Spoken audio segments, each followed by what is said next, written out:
Hola amigos, bienvenidos a un vídeo más sobre esta lista de marcianos y terrícolas, sobre superdotación intelectual de mi canal Son las Cosas de Daniel. Hoy vamos a hablar de un tema muy evidente, que es si la inversión económica en superdotados es rentable o no lo es. Hay argumentos que venimos escuchando, muy demagógicos, por parte de ciertos sectores políticos que dicen que invertir en superdotados es elitista. Que claro, que ya son superdotados, ¿para qué queremos invertir más, no? Si ya lo tienen todo hecho, ¿verdad? Otros argumentos dicen que es una pérdida de tiempo, que no sirve de nada, que es tirar el dinero, porque tienen muchos problemas, porque no se adaptan, etc. Y que a fin de cuentas son el 2% de la población. Bueno, hoy voy a demostraros hasta qué punto es rentable invertir en superdotados. Y lo vamos a hacer utilizando una idea que me surgió al leer un trabajo, ya un poquito antiguo, de esta señora, que es Pamela Klickenberg, de la Universidad de Wisconsin. Pamela tiene aquí algunos libros y publicaciones interesantes, es profesora emérita, y me ha llamado la atención ya un trabajo bastante antiguo, que es Economic Arguments for Gifted Education, argumentos económicos para la educación de superdotados. Bueno, pues me he bajado este libro, me he bajado el artículo, mejor dicho, lo tengo aquí, y es un artículo que simplemente esboza lo que es invertir en personas, en definitiva, que tienen una capacidad extra para algo y la rentabilidad que se obtiene al respecto. Pero no me he quedado solo en la cuestión teórica de decir voy a citar a esta señora, no. Me he ido al Banco Mundial y he bajado datos por países de Producto Interior Bruto y porcentaje que gastan en educación. He encontrado mucha información y luego también he buscado qué porcentaje se gasta en la educación para superdotados y ahí he encontrado menos información. Esta información la he resumido en una hoja de cálculo que tengo aquí. Como veis, tengo gastos en educación aquí desde los años 70 a la época actual. Y luego tenemos el Producto Interior Bruto en dólares desde los años 60 a la época actual, con algunos espacios en blanco porque no hay estadísticas de todos los países todos los años. Pero bueno, ahí están esos datos.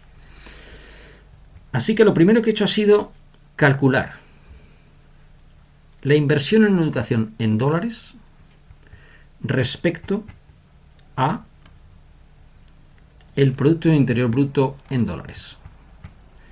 Y lo he puesto en este gráfico que veis. Lo que llama poderosamente la atención es que a pesar de ser datos por países, es decir, cada país es diferente, tiene unas características distintas, el modelo global es extraordinariamente bueno.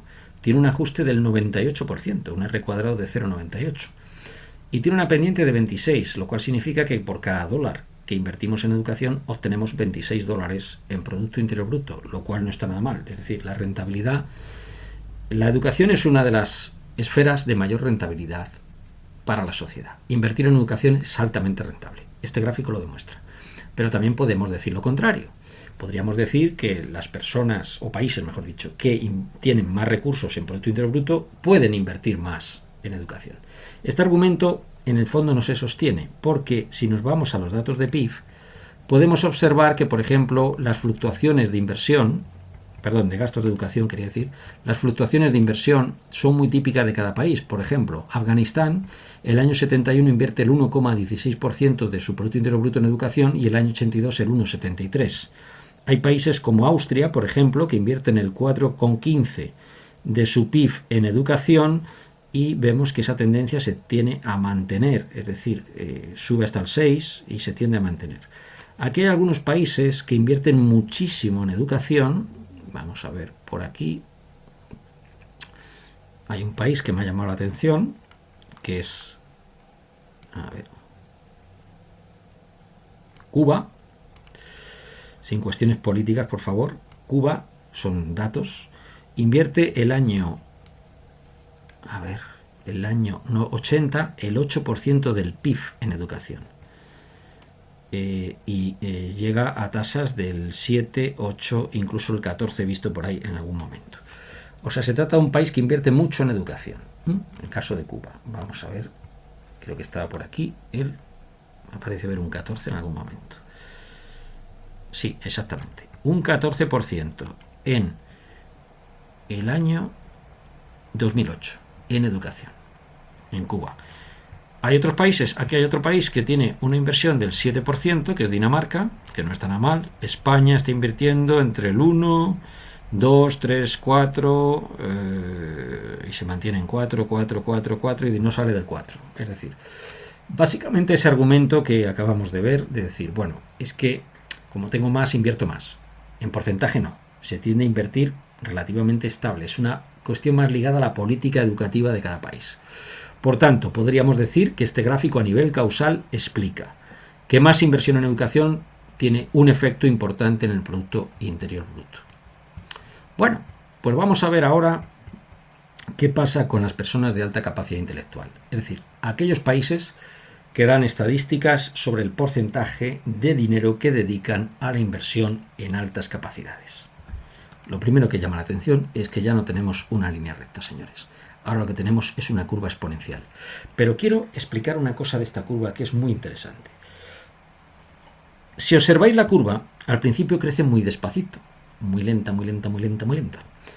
Y a partir de un punto de inflexión se dispara. ¿Esto qué significa? Significa que la inversión en educación para superdotados empieza a ser rentable en torno a 5.10 elevado a 5. Es decir, en torno a 500.000 dólares. Solo 500.000 dólares. A partir de 500.000 dólares la cosa se dispara. Y si llegáramos a 700.000 dólares, obtendríamos un PIB de 2,5 por 10 elevado a 14, que concretamente ese punto es el de Estados Unidos. Es realmente increíble. Si invirtiéramos 2 millones de dólares, ¿qué obtendríamos? Por tanto, simplemente con que unos pocos, que son el 2% de la población, fueran detectados, se les diera una educación conforme a sus necesidades, porque sabemos que los superdotados tienen necesidades educativas especiales. Así son reconocidos por Real Decreto en el caso de España.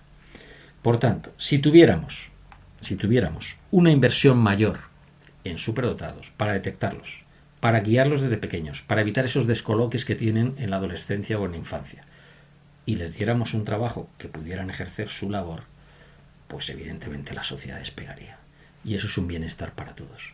Pero es que además muchos estudios indican que cuando invertimos en superdotados en las clases, bien sean en las enseñanzas medias, en infancia o en la universidad, lo que obtenemos es una dinamización de toda la clase. Y ya si vamos a la esfera personal mía, que es la profesional, ya como adulto mayor casi, pues diría que a mí particularmente, y no tengo ningún problema en decirlo, no me han dejado hacer mi trabajo cómodamente. Me han puesto trabas desde hace más de 30 y tantos años. A mí me cuesta todo mucho más. Y no pasa nada, aquí estoy, resistiendo, aguantando, etc. Pero lo que está clarísimo es que si a mí me hubieran facilitado las cosas, y a otros como yo, no solo a mí, a otros como yo hablo de mi experiencia, pero conozco más casos, pues hombre, vamos a ver, si usted el año 90 y tantos está detectando ciertos problemas en la ganadería extensiva y ahora 2024 se empiezan a aplicar las cosas que usted dijo hace, pues vamos a ver, 30 años, es evidente que hemos perdido millones de dólares ahí. Eso es evidente. Si un familiar mío del año 2008 está diciendo que va a haber una crisis económica y le hubieran hecho caso, pues a lo mejor resulta que habríamos ahorrado millones de dólares. Es decir, y he puesto dos ejemplos, uno personal y otro de un familiar. Ahora extendamos esos ejemplos a toda la sociedad. O sea, ¿qué estamos haciendo? Lo que tenemos que hacer es asistir a este tipo de personas, dejarlas trabajar, dejarlas funcionar, dejar de discriminarlas, dejar de atacarlas, de mofarse de ellas, de ridiculizarlas, de acosarlas en los trabajos, en las escuelas, etc. Y tendremos un bienestar para todos. Y ahora un mensaje al mundo de la empresa. ¿Qué estáis haciendo? En los trabajos, y hablo también desde la experiencia, no solo en el sector educativo en el que yo trabajo, de la educación pública, sino ya en el sector privado, por personas que conozco, esos jefes que se dedican a martirizar a empleados superdotados que tienen a su cargo, ¿por qué no los tratan de incorporar y de potenciar? ¿De ayudar? No, a machacarlos. por celos, por miedos, por lo que sea, a machacarlos. Yo conozco un caso de una persona, es familiar mío, que hasta ya en 3 empresas, en las 3 ha hecho advertencias de cosas que iban a pasar, no le han hecho caso, y las 3 empresas han ido fatal, y una de ellas acaba de quebrar, en la que estuvo. Entonces, ¿qué estamos haciendo? Pues no sabemos, evidentemente, ser inclusivos. Se nos va la fuerza por la boca. Y ahora vamos a ir, en el último trozo de este vídeo, por comunidades autónomas. Y esto va a escocer bastante, pero es la realidad, son los datos. Esta me voy a bajar los datos de bases de datos españolas, del propio ministerio. Siempre se ha dicho que desde una opción política se tiene mejor asistencia a lo público y tal. Bueno, señores, aquí tienen ustedes para el año 2022 datos oficiales, los gastos en educación en comunidades autónomas españolas. Simplemente he hecho un promedio en porcentaje de lo que reciben dichas comunidades autónomas, es decir, cómo están usando los fondos para educación. Partido Popular, conservador, el 22% del gasto se dedica a educación en las comunidades gobernadas por este partido el año 2022. Partido Socialista, 19%. No veo yo aquí. Claro, habrá gente que dirá, ahora este tío es del PP. No soy ni del PP, ni del PEPU, ni del PUPU. Es decir, estoy viendo los datos tal y como son. Y ahora nos vamos a otros partidos políticos, que incluye nacionalistas, regionalistas, etcétera, y tenemos un 20,7. Y esto no es un rapapolvo para un partido o un palmadita a la espalda para otros, porque estamos hablando de gastos de educación globales. A ver, señores políticos, pónganse las pilas. Dedíquense menos al debate entre ustedes, a la lucha intestina entre tribus, ¿no? Que es esa forma en la que funcionan los neurotípicos, ¿no? Ellos no funcionan cooperativamente, ellos funcionan tribalmente. Y dedíquense a invertir en educación de superdotados y van a tener desarrollos en sus comunidades autónomas. Como profesor que enseño biotecnología y ecología, puedo decir que todos los años mis mejores alumnos se van a Alemania, se van a Inglaterra, se van a Estados Unidos, me escriben luego desde allí, qué bien que me alegro que hayas conseguido un trabajo, qué bien que estamos gastando el dinero estúpidamente, unos y otros, que se dejen de demagogias ya, que lo que estamos haciendo es perder oportunidades de desarrollo.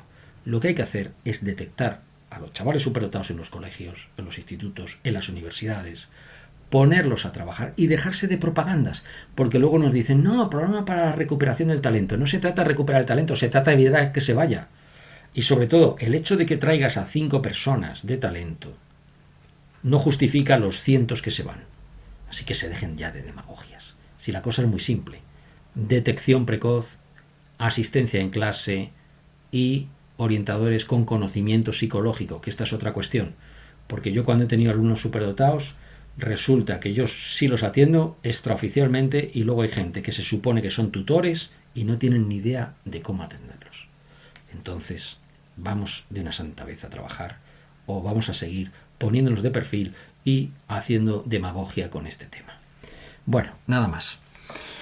Si te gusta este vídeo, dale al enlace me gusta y extiéndelo en redes sociales y que no te coman el tarro. Educar a superdotados no es elitista. Educar a superdotados es una de las cosas más rentables que podemos hacer en la sociedad actual. Un saludo y nos vemos en otro vídeo. Chao.